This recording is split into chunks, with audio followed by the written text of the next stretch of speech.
like to title this message as Christian Priority. ನಾನು ಈ ದಿನದ ಸಂದೇಶಕ್ಕೆ ಕ್ರೈಸ್ತ ಪ್ರಾಧಾನ್ಯತೆ ಎನ್ನುವುದಾಗಿ ನಾನು ಕೊಡುತ್ತೇನೆ. We all have priorities in life, don't we? ನಾವೆಲ್ಲರೂ ಕೂಡ ನಮ್ಮ ಜೀವಿತದಲ್ಲಿ ಕೆಲವೊಂದು ಸಂಗತಿಗಳಿಗೆ ಆದ್ಯತೆಗಳನ್ನ ಕೊಡುತ್ತೇವೆ ಅಲ್ಲವೇ? But if you are asked to identify one single priority, what would it be? ಒಂದು ವೇಳೆ ನಿಮ್ಮ ಜೀವನದಲ್ಲಿ ಮೊದಲು ನೀವು ಕೊಡುವಂತ ಆದ್ಯತೆ ಯಾವುದು, ಒಂದಕ್ಕೆ ಬಹಳ ಆದ್ಯತೆ ಕೊಡುತ್ತೀರಿ ಎಂಬುದಾಗಿ ಕೇಳಿದ್ರೆ ನಾವು ಯಾವಾಗಲೂ ಕೂಡ ಒಂದನ್ನು ಆರಿಸಿಕೊಳ್ಳಬೇಕಾಗುತ್ತದೆ. ಯಾವುದಾಗಿರುತ್ತದೆ? So from God's word, we'll go to identify what that one single priority should be as we move forward in this year 2021. ನಾವು ಈ 2021ನೇ ವರ್ಷದಲ್ಲಿ ನಾವು ಮುಂದುವರಿತಾ ಹೋಗುವಾಗ ನಾವು ದೇವರ ವಾಕ್ಯದ ಆಧಾರದಲ್ಲಿಯೇ ನಾವು ಕೊಡುವಂತಹ ಆ ಒಂದು ಆದ್ಯತೆ ಯಾವುದು ಎಂಬುದನ್ನು ನಾವು ನೋಡುತ್ತಾ ಹೋಗೋಣ. So priority means something which is very important or most necessary. ಆದ್ಯತೆ ಎಂಬುದಾಗಿ ಹೇಳುವಾಗ ಬಹಳ ಪ್ರಾಮುಖ್ಯವಾದದ್ದು, ಅಗತ್ಯವಾದಂತ ಒಂದು ಸಂಗತಿಯೂ ಸಹ ಆಗಿರುತ್ತದೆ. The priority is something that comes before everything else. ಆದ್ಯತೆ ಎಂಬುದಾಗಿ ಹೇಳುವಾಗ ಬೇರೆ ಎಲ್ಲ ಕಾರ್ಯಗಳಿಗಿಂತಲೂ ಕೂಡ ಅದು ಮುಂದೆ ಇರುವಂತಹ ಒಂದು ಪ್ರಾಧಾನ್ಯವಾದಂತಹ ಸಂಗತಿ ಆಗಿರುತ್ತದೆ. So this evening I would like to take you to a beautiful home in a small village in Jesus time. ನಾನು ಈ ಸಾಯಂಕಾಲ ನಿಮ್ಮನ್ನ ಯೇಸುವಿನ ಕಾಲದಲ್ಲಿ ಆ ಒಂದು ಸುಂದರವಾದ ಹಳ್ಳಿಯಲ್ಲಿ ಇದ್ದಂತ ಒಂದು ಕುಟುಂಬಕ್ಕೆ ನಿಮ್ಮನ್ನ ಕರೆದೊಯ್ಯಲು ಬಯಸುತ್ತೇನೆ. A familiar home, it's a home of Martha, Mary and Lazarus in Bethany. ಆ ಮನೆ ನಿಮ್ಮೆಲ್ಲರೂ ಕೂಡ ಚಿರಪರಿಚಿತವಾಗಿರುವಂತ ಮನೆ, ಮಾರ್ತಳು, ಮರಿಯಳು ಹಾಗೂ ಲಾಜರನು ಇದ್ದಂತಹ ಮನೆ. So we turn to Luke's Gospel, chapter 10, verse 38 to 42 onwards. ನಿಮ್ಮ ಸತ್ಯವೇದವನ್ನು ಲೂಕನ ಬರೆದ ಸುವಾರ್ತೆ 10ನೇ ಅಧ್ಯಾಯ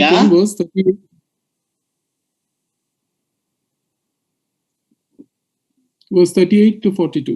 38ರಿಂದ 42ರವರೆಗೆ ನಾವು ನೋಡಿಕೊಳ್ಳೋಣ. Can someone read in Kannada?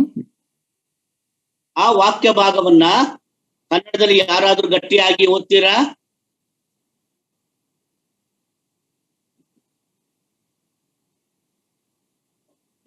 ಅವರು ಸಂಚಾರ ಮಾಡುತ್ತಿರುವಾಗ ಆತನು ಒಂದಾನೊಂದು ಹಳ್ಳಿಗೆ ಬಂದನು. ಅಲ್ಲಿ ಮಾರ್ತಳೆಂಬ ಒಬ್ಬ ಸ್ತ್ರೀಯು ಆತನನ್ನು ತನ್ನ ಮನೆಯಲ್ಲಿ ಉಳಿಸಿಕೊಂಡಳು. ಆಕೆಗೆ ಮರಿಯಳೆಂಬ ಒಬ್ಬ ತಂಗಿ ಇದ್ದಳು. ಈಕೆಯು ಸ್ವಾಮಿಯ ಪಾದಗಳ ಬಳಿಯಲ್ಲಿ ಕೂತುಕೊಂಡು ಆತನ ವಾಕ್ಯವನ್ನ ಕೇಳುತ್ತಿದ್ದಳು. ಆದರೆ ಮಾರ್ತಳು ಬಹಳ ಸೇವೆಯ ವಿಷಯವಾಗಿ ಬೇಸತ್ತು ಆತನ ಬಳಿಗೆ ಬಂದು, ಸ್ವಾಮಿ, ನನ್ನ ತಂಗಿಯು ಸೇವೆಗೆ ನನ್ನೊಬ್ಬಳನ್ನೇ ಬಿಟ್ಟಿದ್ದಾಳೆ. ಇದಕ್ಕೆ ನನಗೆ ಚಿಂತೆ ಇಲ್ಲವೋ? ನನಗೆ ನೆರವಾಗಬೇಕೆಂದು ಆಕೆಗೆ ಹೇಳು ಅಂದಳು. ಸ್ವಾಮಿಯು ಆಕೆಗೆ, ಮಾರ್ತಳೆ ಮಾರ್ತಳೆ, ನೀನು ಅನೇಕ ವಿಷಯವಾಗಿ ಚಿಂತೆಯಲ್ಲಿಯೂ ಗಡಿಬಿಡಿಯಲ್ಲಿಯೂ ಸಿಕ್ಕಿಕೊಂಡಿದ್ದಿ. ಕೆಲವು ಮಾತ್ರ ಬೇಕಾದದ್ದು ಅಥವಾ ಒಂದೇ. ಮರಿಯಳು ಆ ಉತ್ತಮ ಭಾಗವನ್ನು ಆರಿಸಿಕೊಂಡಿದ್ದಾಳೆ, ಅದು ಆಕೆಯಿಂದ ತೆಗೆಯಲ್ಪಡುವುದಿಲ್ಲ ಎಂದು ಉತ್ತರ ಕೊಟ್ಟನು. During Jesus' earthly ministry, one home he very often visited was the home of Martha, Mary and Lazarus. ಯೇಸು ಕ್ರಿಸ್ತನು ಈ ಭೂಮಿಯ ಮೇಲೆ ಆತನು ಸೇವೆಯನ್ನ ಮಾಡುತ್ತಾ ಇದ್ದಾಗ ಒಂದು ಮನೆಯನ್ನ ಆತನು ಆಗಿಂದಾಗೆ ಆತನು ಸಂಧಿಸುತ್ತಾ ಇದ್ದನು. ಆತನು ಆ ರೀತಿ ಭೇಟಿ ಮಾಡುತ್ತಾ ಇದ್ದಂತ ಮನೆ ಎಂಬುದಾಗಿ ಹೇಳಿದ್ರೆ ಅದೇ ಮಾರ್ತಳು, ಮರಿಯಳು, ಲಾಜರನು ಇದ್ದಂತ ಮನೆ. It's a home where Jesus and his disciples were welcomed. ಈ ಒಂದು ಮನೆಗೆ ಯೇಸು ಕ್ರಿಸ್ತನು ಹಾಗೂ ಆತನ ಶಿಷ್ಯರು ಕೂಡ ಸ್ವಾಗತಿಸಲ್ಪಟ್ಟಿದ್ದರು. A home which had experienced the presence of Lord and greatly blessed. ಈ ಮನೆಯು ಕರ್ತನನ್ನ ಬಹಳವಾಗಿ ಸತ್ಕರಿಸಿದಂತ ಒಂದು ಮನೆಯಾಗಿತ್ತು.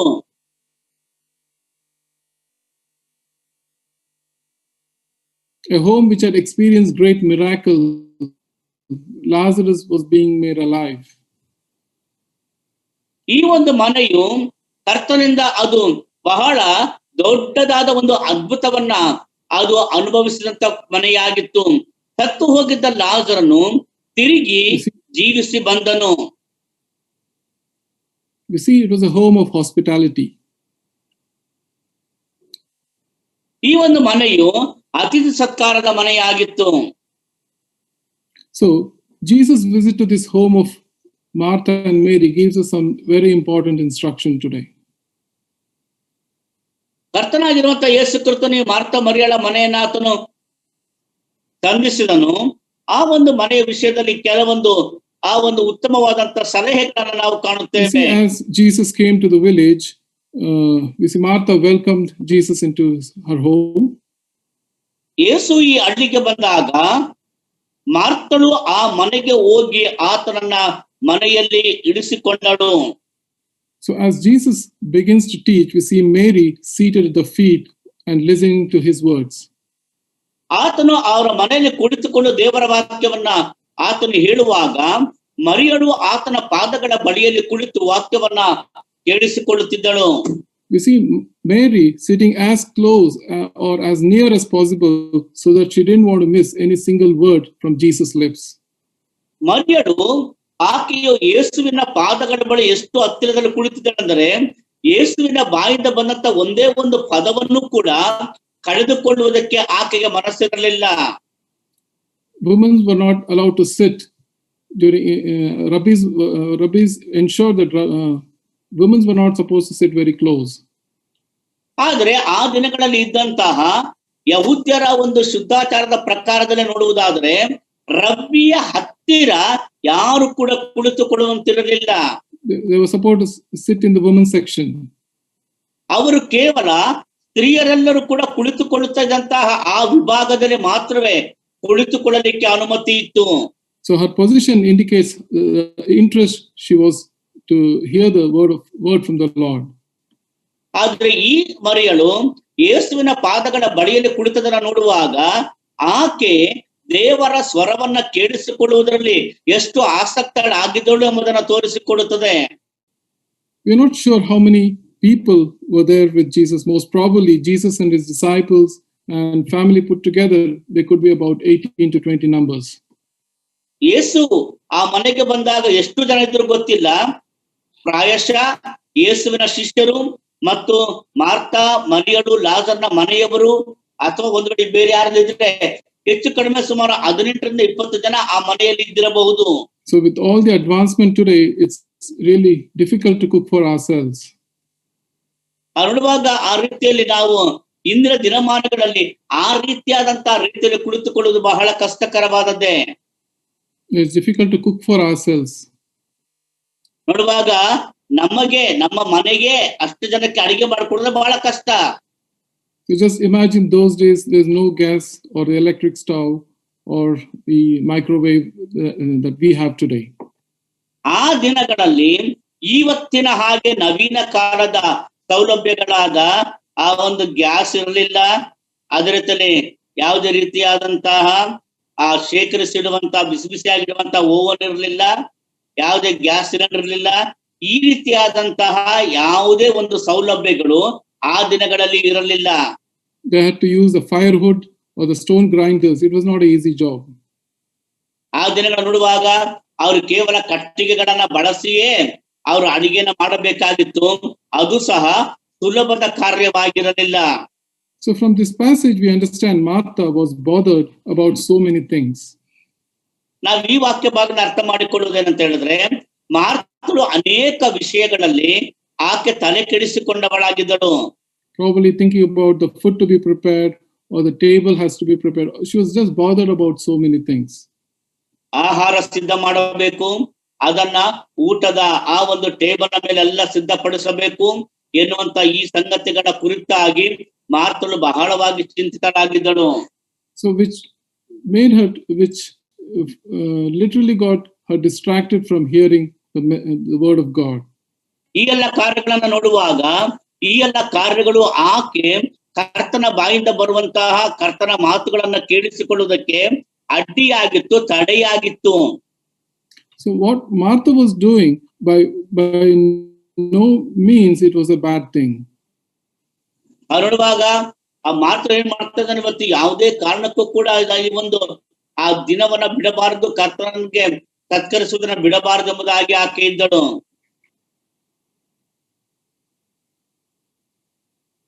She had a desire to listen, but was distracted with her preparations.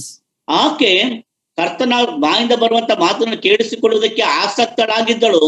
ಆದರೆ ಈ ಎಲ್ಲಾ ಕಾರ್ಯಗಳು, ಭೌತಿಕ ಕಾರ್ಯಗಳು ಅವಳು ಕರ್ತನ ಸ್ವರವನ್ನ ಕೇಳಿಸಿಕೊಳ್ಳುವುದಕ್ಕೆ ಅಡ್ಡಿಯಾಗಿದ್ದವು.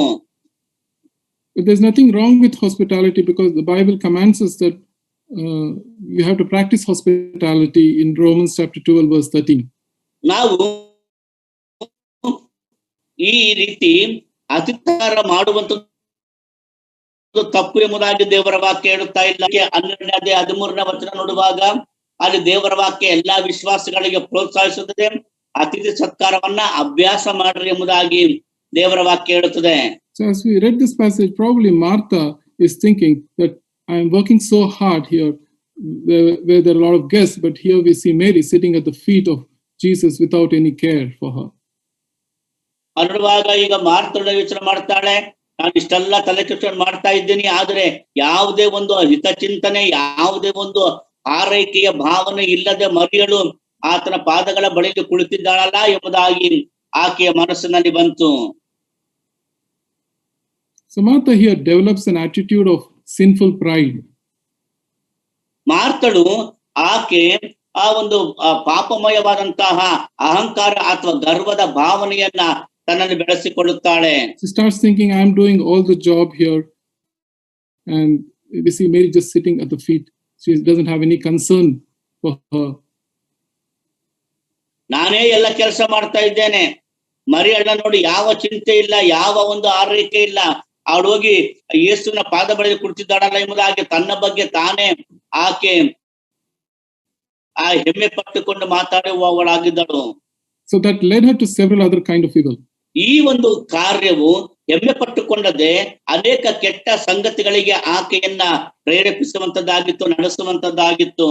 She started getting angry or hatred against her sister. ಆಕೆ ಕೋಪಗೊಳ್ಳುವವಳಾದಳು ಮತ್ತು ತನ್ನ ಸಹೋದರಿಯ ಬಗ್ಗೆ ಆಕೆ ಹಗೆತನವನ್ನ ಬೆಳೆಸಿಕೊಳ್ಳುವುದಕ್ಕೆ ನಡೆಸಿತು.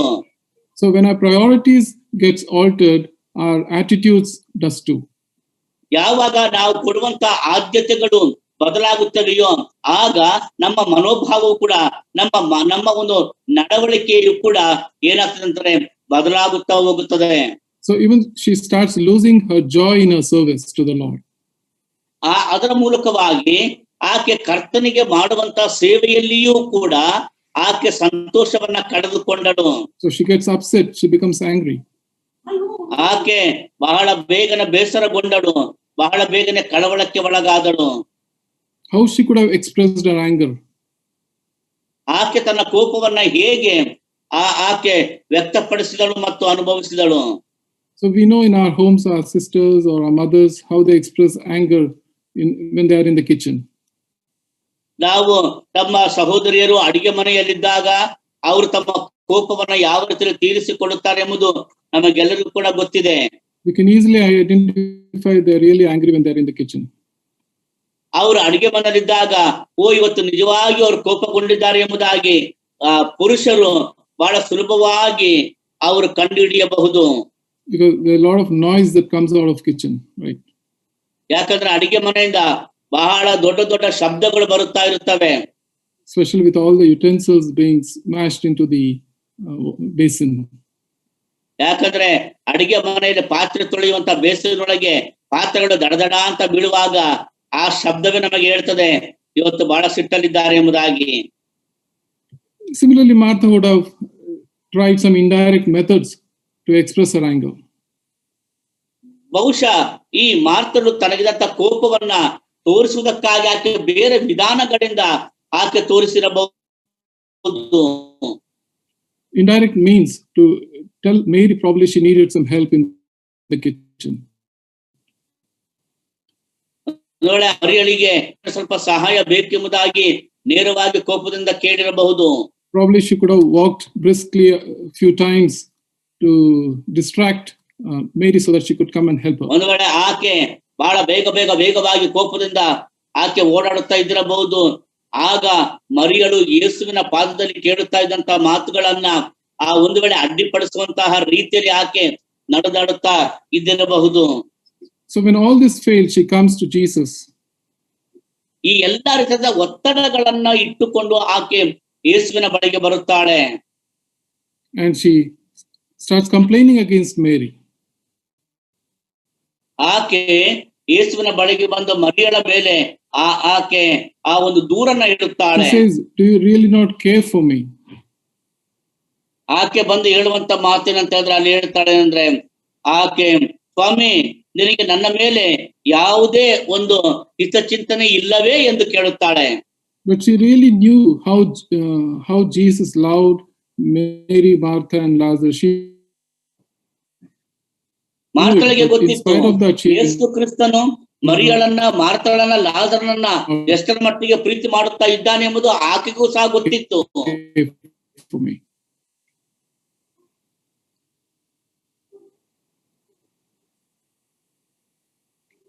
And she goes on to instruct or command Jesus to tell Mary to help her. ಆಕೆ ಹೇಳ್ತಾಳೆ, ಸ್ವಾಮಿ ನನ್ನ ತಂಗಿ ನನಗೆ ನೆರವಾಗಬೇಕೆಂದು ನೀನು ಹೇಳು ಎಂಬುದಾಗಿ ಯೇಸುವನ್ನ ಒತ್ತಾಯ ಪಡಿಸುತ್ತಾಳೆ. So it all happens as a result of twisted priorities. ಇದೆಲ್ಲವೂ ಕೂಡ ಯಾಕೆ ಸಂಭವಿಸ್ತಾ ಇದೆ ಅಂತ ಹೇಳಿದ್ರೆ ಅಲ್ಲಿ ನೋಡುವಾಗ ಗಲಿಬಿಲಿಗೊಂಡಂತ ಆದ್ಯತೆಯ ನಿಮಿತ್ತವಾಗಿ ಸಂಭವಿಸುತ್ತಾ ಇವೆ. So every time we encounter Mary of Bethany in the gospel, she is at the feet of Lord Jesus Christ. ನಾವು ಬೆಥನಿಯ ಮರಿಯಳನ್ನ ಯಾವಾಗೆಲ್ಲ ನಾವು ಆಕೆಯನ್ನು ಎದುರುಗೊಳ್ಳುತ್ತೇವೆಯೋ ಆಗೆಲ್ಲ ಆಕೆ ನಮ್ಮ ಕರ್ತನಾದಂತ ಯೇಸುವಿನ ಪಾದದ ಬಳಿಯಲ್ಲಿಯೇ ಆಕೆ ಕುಳಿತಿರುತ್ತಿದ್ದಳು. She is at the feet of Lord Jesus. ಆಕೆ ಯೇಸುವಿನ ಪಾದಗಳ ಬಳಿಯಲ್ಲಿಯೇ ಆಕೆ ಇರುತ್ತಿದ್ದಳು. When we turn to John's Gospel, chapter 11, verse 32, ನಾವು ಯೋಹಾನನ ಬರೆದ ಸುವಾರ್ತೆ 11ನೇ ಅಧ್ಯಾಯ 32ನೇ ವಚನ. ಮರಿಯಳು ಯೇಸು ಇದ್ದಲ್ಲಿಗೆ ಬಂದು ಆತನನ್ನು ಕಂಡು ಆತನ ಪಾದಕ್ಕೆ ಬಿದ್ದು, ಸ್ವಾಮಿ ನೀನು ಇಲ್ಲಿ ಇರುತ್ತಿದ್ದರೆ ನನ್ನ ತಮ್ಮನು ಸಾಯುತ್ತಿರಲಿಲ್ಲ ಅಂದಳು. we see Mary, she fell at the feet of the Lord. ಇಲ್ಲಿ ನೋಡ್ತೇವೆ ಮರಿಯಳು ಯೇಸುವಿನ ಪಾದಕ್ಕೆ ಬಿದ್ದಳು ಎಂಬುದಾಗಿ ಓದುತ್ತೇವೆ. Again, John's Gospel, chapter 12, verse 3. ಹಾಗೆಯೇ ಯೋಹಾನನ ಬರೆದ ಸುವಾರ್ತೆ 12ನೇ ಅಧ್ಯಾಯ 3ನೇ ವಚನ. ಆಗ ಮರಿಯಳು ಬಹು ಬೆಲೆಯುಳ್ಳ ಅಚ್ಚ ಜಟಮಾಂಸಿ ತೈಲವನ್ನು 1 ಸೇರಷ್ಟು ತಂದು ಯೇಸುವಿನ ಪಾದಕ್ಕೆ ಹಚ್ಚಿ ತನ್ನ ತಲೆ ಕೂದಲಿನಿಂದ ಆತನ ಪಾದಗಳನ್ನು ಒರೆಸಿದಳು. ಆ ತೈಲದ ಪರಿಮಳವು ಮನೆಯಲ್ಲೆಲ್ಲ ತುಂಬಿಕೊಂಡಿತ್ತು. You see, Mary's act of devotion was very costly. ಕರ್ತನ ಕಡೆಗೆ ಮರಿಯಳು ತೋರಿಸಿದಂತ ಭಕ್ತಿ ಅದು ಬಹಳ ಬೆಲೆಯುಳ್ಳ ಭಕ್ತಿಯಾಗಿತ್ತು. It was an extraordinary act. ಯಾಕಂದ್ರೆ ಅದು ಅತಿ ಮಹತ್ವವಾದಂತಹ ಅದ್ವಿತೀಯವಾದಂತಹ ಒಂದು ಕ್ರಿಯೆಯಾಗಿತ್ತು, ಕಾರ್ಯವಾಗಿತ್ತು. Because generally oil is poured on the head, but here we see she is pouring it on the feet of Lord Jesus. ನೋಡುವಾಗ ಸಾಮಾನ್ಯವಾಗಿ ತಲೆಯ ಮೇಲೆ ಆ ತೈಲವನ್ನ ಹಾಕುತ್ತಾರೆ, ಆದ್ರೆ ಈಕೆಯನ್ನು ನೋಡುವಾಗ ಆತನ ಪಾದಗಳಿಗೆ ತೈಲವನ್ನ ಹಚ್ಚುತ್ತಾ ಇದ್ದಾಳೆ. She further goes on to wipe the feet with her hair. ಆಕೆ ಕರ್ತನ ಆ ಪಾದಗಳನ್ನ ತನ್ನ ತಲೆ ಕೂದಲಿನಿಂದ ಒರೆಸುತ್ತಿದ್ದಾಳೆ. It also expresses her humility. ಆಕೆ ಅದರ ಮೂಲಕವಾಗಿ ತನ್ನ ದೀನತೆಯನ್ನ ವ್ಯಕ್ತಪಡಿಸುತ್ತಿದ್ದಾಳೆ. Coming to verse 41, we see the Lord answered and said to her, Martha, Martha.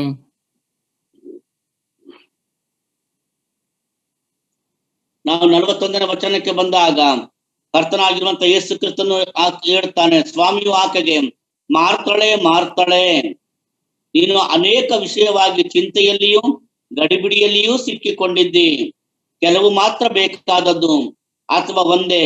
ಮರಿಯಳು ಆ ಉತ್ತಮ ಭಾಗವನ್ನು ಆರಿಸಿಕೊಂಡಿದ್ದಾಳೆ, ಅದು ಆಕೆಯಿಂದ ತೆಗೆಯಲ್ಪಡುವುದಿಲ್ಲ ಎಂದು ಉತ್ತರ ಕೊಟ್ಟನು. So Jesus doesn't rebuke or criticize Martha here. ಇಲ್ಲಿ ಯೇಸು ಕ್ರಿಸ್ತನು ಮರಿಯಳನ್ನ ಆತನು ಯಾವುದೇ ರೀತಿಯಲ್ಲಿ ಕೂಡ ಕ್ರಿಟಿಸೈಸ್ ಮಾಡ್ತಾ ಇಲ್ಲ, ಆಕೆಯ ಮೇಲೆ ಕೋಪಗೊಳ್ಳುತ್ತಾ ಇಲ್ಲ. ಆಕೆಯ ಮೇಲೆ ಯಾವ ಆಪಾದನೆಯನ್ನು ಮಾಡುತ್ತಾ ಇಲ್ಲ, but we see in a ಟೀಕೆ ಮಾಡುತ್ತಾ ಇಲ್ಲ. but having compassion or sympathy on her. ಆದ್ರೆ ಯೇಸು ಕ್ರಿಸ್ತನು ಆಕೆಯ ಮೇಲೆ ಆತನು ಕನಿಕರ ಪಡುತ್ತಾನೆ. Because Jesus knew how much Martha loves him. ಯಾಕಂದ್ರೆ ಯೇಸುವಿಗೆ ಗೊತ್ತು ಮಾರ್ತಳು ಯೇಸುವನ್ನ ಎಷ್ಟರ ಮಟ್ಟಿಗೆ ಪ್ರೀತಿ ಮಾಡುತ್ತಾ ಇದ್ದಾಳೆ ಎಂದು. He's probably correcting her in a sympathetic way. ಆಕೆಯನ್ನ ಕರ್ತನಾಗಿರುವಂತ ಯೇಸು ಕ್ರಿಸ್ತನು ಈ ಕನಿಕರದ ವಿಧಾನದಲ್ಲಿ ಆಕೆಯನ್ನ ಕ್ರಮಪಡಿಸುತ್ತಿದ್ದಾನೆ.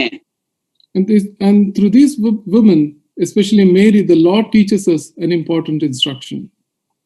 ಈ ಒಂದು ಘಟನೆಯ ಮೂಲಕವಾಗಿ ಯೇಸು ಕ್ರಿಸ್ತನ ಮರಿಯಳಿಗೆ ಒಂದು ಒಳ್ಳೆಯ ಪಾಠವನ್ನ ಆಕೆಗೆ ಹೇಳುತ್ತಿದ್ದಾನೆ. Jesus is trying to teach us an important lesson through these two women. ಈ ಇಬ್ಬರು ಸ್ತ್ರೀಯರ ಮೂಲಕವಾಗಿ, ಮಾರ್ತಳು ಮತ್ತು ಮರಿಯಳ ಮೂಲಕವಾಗಿ ನಮ್ಮ ಕರ್ತನಾಗಿರುವ ಯೇಸು ಕ್ರಿಸ್ತನು ಒಂದು ಶ್ರೇಷ್ಠವಾದಂತಹ ಪಾಠವನ್ನ ನಮಗೆ ಕಲಿಸಬೇಕೆಂದಿದ್ದಾನೆ. What should be that main priority in the midst of our busy schedules?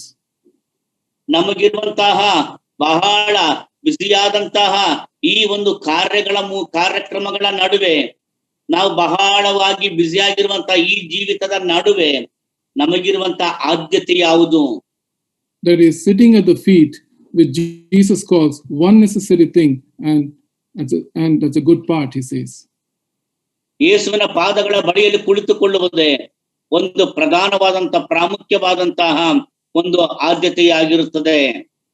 David says in Psalms chapter 27 verse 4, "One thing I ask of the Lord, this is what I seek, that I may dwell in the house of the Lord all the days of my life, to gaze upon the beauty of the Lord and seek to him in his temple."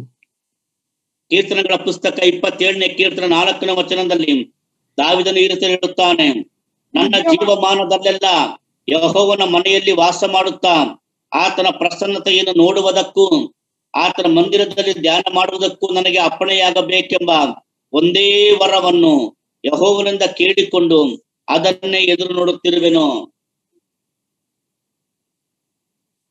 See here, David had reduced his life to one thing, that one single priority is that he said, to behold the beauty of the Lord. ದಾವೀದನು ಆತನು ತನ್ನ ಜೀವಿತದಲ್ಲಿ ಒಂದು ಆದ್ಯತೆಯನ್ನೇ ಆತನು ಬಹಳ ಪ್ರಾಮುಖ್ಯವನ್ನು ಎಣಿಸುತ್ತಾನೆ. ಅದೇನೆಂದ್ರೆ ಕರ್ತನ ಮಂದಿರದಲ್ಲಿ ವಾಸ ಮಾಡಬೇಕೆಂಬಂತ ಆದ್ಯತೆ. Coming to Paul in the New Testament, in Philippians, we read one thing that he wanted to be is to be in the likeness of Christ. ಪೌಲನ ವಿಷಯಕ್ಕೆ ಬಂದರೆ, ಪೌಲನು ತನ್ನ ಜೀವಿತದಲ್ಲಿ ಇರುವಂತಹ ಒಂದೇ ಒಂದು ಆಸೆ, ಹಂಬಲ ಅಥವಾ ಆದ್ಯತೆ ಬಗ್ಗೆ ಹೇಳುತ್ತಾನೆ ಅಂದ್ರೆ, ನಾನು ಕ್ರಿಸ್ತನಂತ ಆಗಬೇಕೆನ್ನುವಂತ ಹಂಬಲ ಅಥವಾ ಆ ಒಂದು ಆದ್ಯತೆ. So the single priority for all believers should be to meditate on the word of God. ಪ್ರತಿಯೊಬ್ಬ ವಿಶ್ವಾಸಿಯ ಜೀವಿತದಲ್ಲಿಯೂ ಕೂಡ ಇರಬೇಕಾದಂತ ಒಂದು ಬಹಳ ಪ್ರಾಮುಖ್ಯವಾದಂತಹ ಒಂದು ಆದ್ಯತೆ ಅಂದ್ರೆ ದೇವರ ವಾಕ್ಯವನ್ನ ಧ್ಯಾನ ಮಾಡಬೇಕು ಎನ್ನುವಂತಹ ಆದ್ಯತೆಯೇ. Now, why is sitting at Jesus' feet one necessary thing that Jesus tells? ಯೇಸುವಿನ ಪಾದದ ಬಳಿಯಲ್ಲಿ ಕುಳಿತಿದ್ದು ಆಗ ಯೇಸು ಒಂದು ಅಗತ್ಯವಾದ ಕಾರ್ಯವನ್ನ ಮಾಡುತ್ತಾನೆ. Now, why is sitting at Jesus' feet one necessary thing? ಯಾಕೆ ಯೇಸುವಿನ ಪಾದದಲ್ಲಿ ಕುಳಿತುಕೊಳ್ಳಬೇಕು? ಒಂದು ಅಗತ್ಯ ಸಂಗತಿಗಾಗಿ. Because the word provides us with the wisdom of God that we need for all our life's decision and direction. ದೇವರ ವಾಕ್ಯವು ನಮಗೆ ನಮ್ಮ ಜೀವಿತದಲ್ಲಿ ನಾವು ತೆಗೆದುಕೊಳ್ಳಬೇಕಾದಂತಹ ನಿರ್ಧಾರಗಳ ವಿಷಯದಲ್ಲಿಯೂ, ನಾವು ಮಾಡಬೇಕಾದಂತಹ ನಿರ್ಧಾರಕ್ಕೆ ಸಂಬಂಧಪಟ್ಟಂತ ಎಲ್ಲಾ ವಿಷಯಗಳಲ್ಲಿಯೂ ನಮ್ಮನ್ನ ನಡೆಸುವಂತದ್ದೇ ದೇವರ ವಾಕ್ಯ ಅಥವಾ ದೇವರ ಮಾತುಗಳು. So it guides us in all details of our daily lives. ನಮ್ಮ ಅನುದಿನದ ಜೀವಿತಕ್ಕೆ ಏನೆಲ್ಲ ಅಗತ್ಯವೋ ಆ ಎಲ್ಲ ಅಗತ್ಯವಾದಂತಹ ಸಂಗತಿಗಳನ್ನ ದೇವರ ವಾಕ್ಯ ನಮಗೆ ಅನುಗ್ರಹಿಸಿಕೊಡುತ್ತದೆ. Very often we fail because we don't sit daily at the feet of Lord Jesus.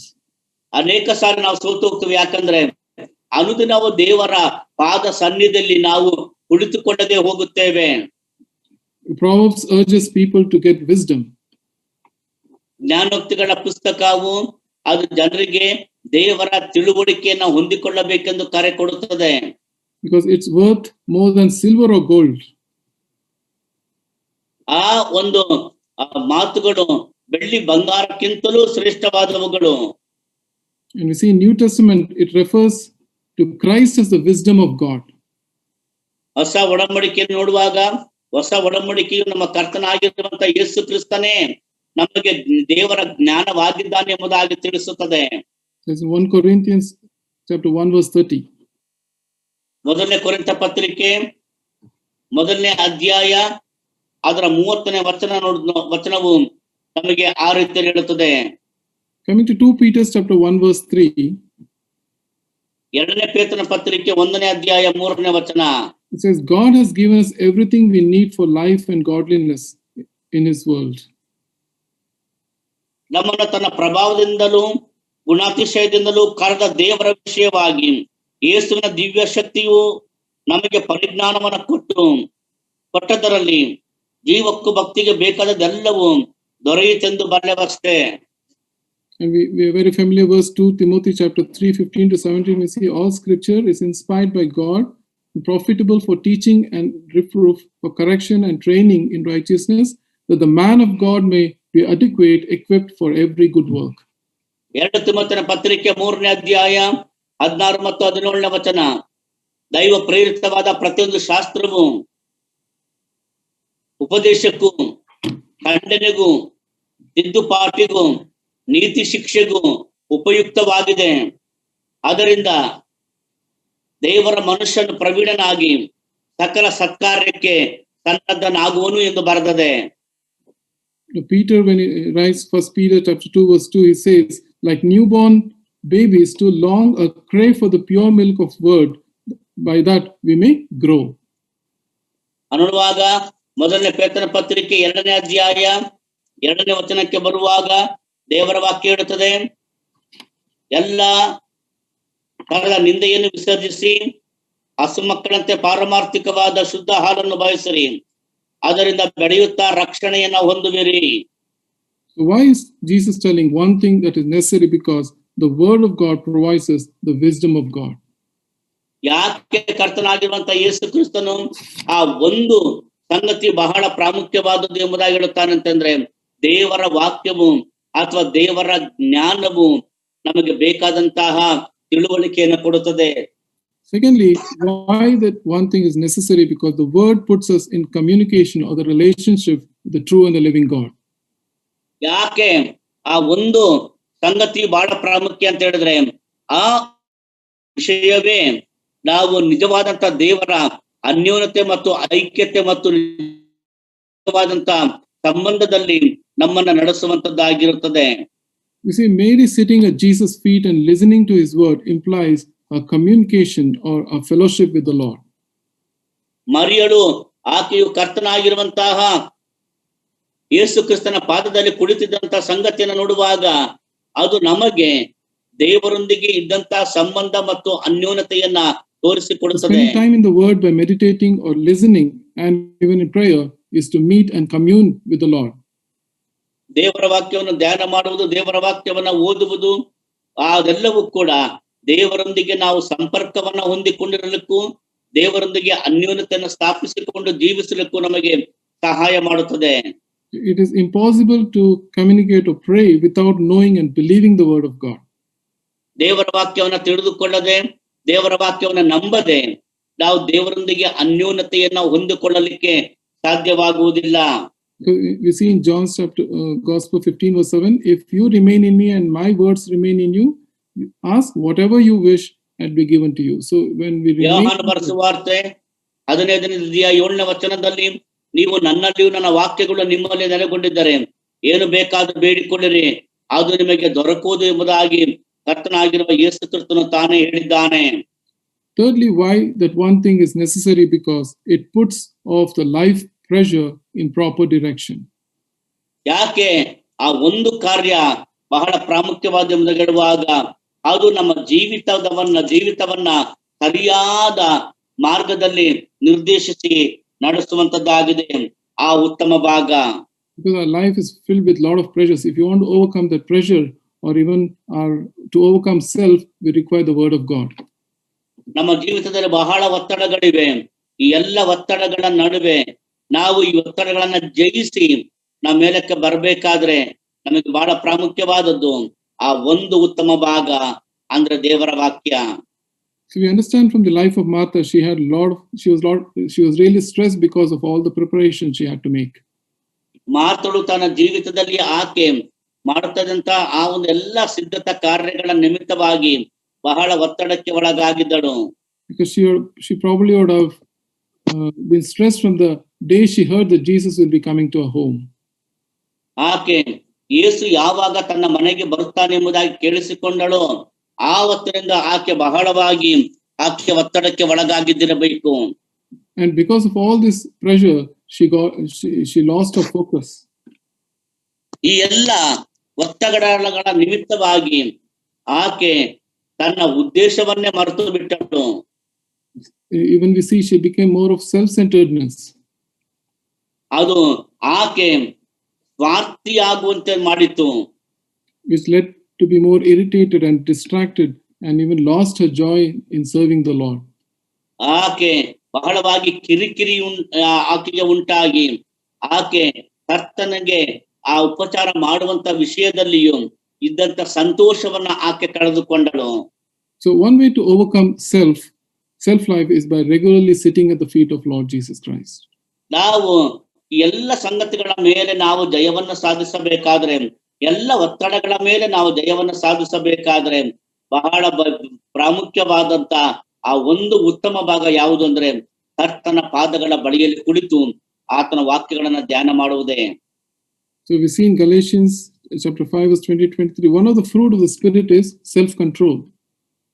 ನೋಡುವಾಗ ಗಲಾತ್ಯರಿಗೆ ಬರೆದ ಪತ್ರಿಕೆ 5ನೇ ಅಧ್ಯಾಯ 22-23 ವಚನವನ್ನ ಓದುವಾಗ ಅಲ್ಲಿ ನಾವು ನೋಡುವಂತಹ ಒಂದು ಪ್ರಾಮುಖ್ಯವಾದಂತಹ ಆತ್ಮನ ಫಲದ ಒಂದು ಅಂಶ ಯಾವುದಂತಂದ್ರೆ ಅದು ದೀರ್ಘ ಶಾಂತಿ ಅಥವಾ ಸ್ವನಿಯಂತ್ರಣ. So this applies to us. It is easy to allow the pressures to take over our life. ನಮ್ಮ ಜೀವಿತದಲ್ಲಿ ಒತ್ತಡಗಳು ನಮ್ಮ ಮೇಲೆ ಅವು ಆ ನಿಯಂತ್ರಣ ತೆಗೆದುಕೊಳ್ಳುವಂತೆ ಬಿಟ್ಟುಕೊಡುವುದು ಬಹಳ ಸುಲಭವಾದದ್ದು. But time spent in the word and prayer, we can lift up all those burden and give peace in our hearts. ದೇವರ ವಾಕ್ಯವನ್ನು ಧ್ಯಾನ ಮಾಡಿ ಪ್ರಾರ್ಥನೆಗಾಗಿ ಸಮಯವನ್ನು ಕೊಡುವುದರ ಮೂಲಕವಾಗಿ ಆ ಎಲ್ಲಾ ಒತ್ತಡಗಳನ್ನ ನಾವು ಜಯಿಸಿ ನಿಲ್ಲಬಹುದು. Because the word of God says, cast all your anxiety, I am going to care for you, it says. ದೇವರ ವಾಕ್ಯ ಹೇಳುತ್ತದೆ, ನಿಮ್ಮೆಲ್ಲಾ ಚಿಂತಾಭಾರವನ್ನು ಕರ್ತನ ಮೇಲೆ ಹಾಕಿರಿ, ಆತನು ನಿಮಗಾಗಿ ಚಿಂತಿಸುತ್ತಾನೆ. So fourthly, we see why that one thing is necessary, because the word is good part which cannot be taken from you. ಅನ್ನುವಾಗ ಉತ್ತಮ ಭಾಗ ಯಾಕೆ ಬಹಳ ಪ್ರಾಮುಖ್ಯ? ಯಾಕಂದ್ರೆ ಅದು ನಿಮ್ಮಲ್ಲಿರುವಂತದ್ದು, ಅದನ್ನ ಯಾರು ಕೂಡ ತೆಗೆದು ಹಾಕಲಿಕ್ಕೆ ಸಾಧ್ಯವಿಲ್ಲ. You see, Mary chose a good portion to sit at the feet of Lord Jesus. ಮರಿಯಳು ಆ ಉತ್ತಮ ಭಾಗವನ್ನ ಆರಿಸಿಕೊಂಡಳು, ಅಂದ್ರೆ ಕರ್ತನ ಪಾದಗಳ ಬಳಿಯಲ್ಲಿ ಕುಳಿತುಕೊಳ್ಳುವಂತಹ ಆ ಉತ್ತಮ ಭಾಗವನ್ನ ಆರಿಸಿಕೊಂಡಳು. But here we see Martha missed it. ಆದ್ರೆ ಇಲ್ಲಿ ನೋಡುವಾಗ ಮಾರ್ತಳು ಆಕೆ ಗಲಿಬಿಲಿಗೆ ಒಳಗಾದಳು. In Deuteronomy chapter 8 verse 3, that man shall not live by bread alone, but by everything that proceeds from the mouth of the Lord. ನಾವು ಧರ್ಮೋಪದೇಶ ಕಾಂಡ ಪುಸ್ತಕ ಅದರ 8ನೇ ಅಧ್ಯಾಯ ಅದರ 3ನೇ ವಚನವನ್ನ ಓದುವಾಗ ದೇವರ ವಾಕ್ಯ ಹೇಳುತ್ತದೆ, ಮನುಷ್ಯನು ಆಹಾರ ಮಾತ್ರದಿಂದಲ್ಲ ಯೆಹೋವನ ಬಾಯಿಂದ ಹೊರಡುವ ಪ್ರತಿಯೊಂದು ಮಾತಿನಿಂದಲೂ ಬದುಕುತ್ತಾರೆಂಬುದು ನಿಮಗೆ ತಿಳಿಯುವ ಮಾಡಿದ್ದಾನೆ. When we turn to John's Gospel chapter 6 verse 27, it says, do not work for the food that spoils, but for the food that endures to eternal life, which the Son of Man will give you.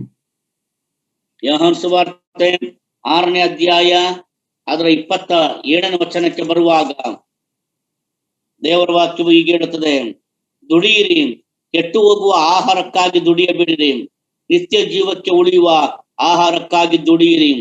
ಇಂಥ ಆಹಾರವನ್ನು ಮನುಷ್ಯ ಕುಮಾರನು ನಿಮಗೆ ಕೊಡುವನು, ಇದಕ್ಕಾಗಿ ತಂದೆಯಾದ ದೇವರು ಆತನನ್ನು ನೇಮಿಸಿ ಮುದ್ರೆ ಹಾಕಿದ್ದಾನೆ ಅಂದನು.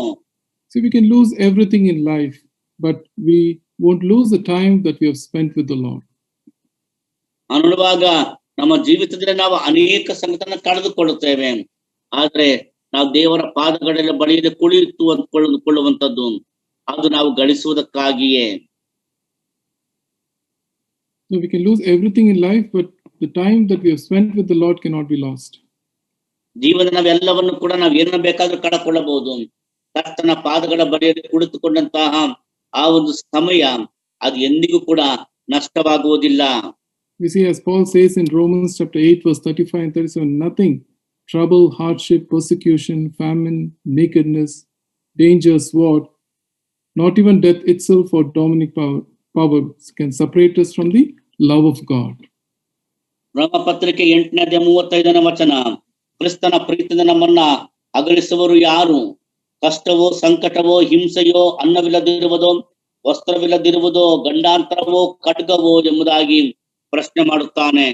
So the word is a good part which cannot be taken away from us. ದೇವರ ವಾಕ್ಯವೇ ಉತ್ತಮ ಭಾಗ, ಅದನ್ನ ನಮ್ಮಿಂದ ಎಂದಿಗೂ ಕೂಡ ಯಾರಿಂದಲೂ ಕೂಡ ತೆಗೆದು ಹಾಕಲ್ಪಡುವುದಿಲ್ಲ. Fifthly, why Jesus is telling that one thing, sitting at the feet is one thing necessary, because it is absolutely necessary to gain his commendation. ಅನ್ನುವಾಗ ಆ ಉತ್ತಮ ಭಾಗವನ್ನು ನಾವು ಆರಿಸಿಕೊಳ್ಳಬೇಕೆಂದು ಕರ್ತನ ಯೇಸುಕ್ರಿಸ್ತನು, ಯಾಕಂದ್ರೆ ಅದರ ಮೂಲಕವಾಗಿಯೇ ನಾವು ದೇವರಿಂದ ಶ್ಲಾಘನೆಯನ್ನ ಪಡೆದುಕೊಳ್ಳುವವರಾಗುತ್ತೇವೆ.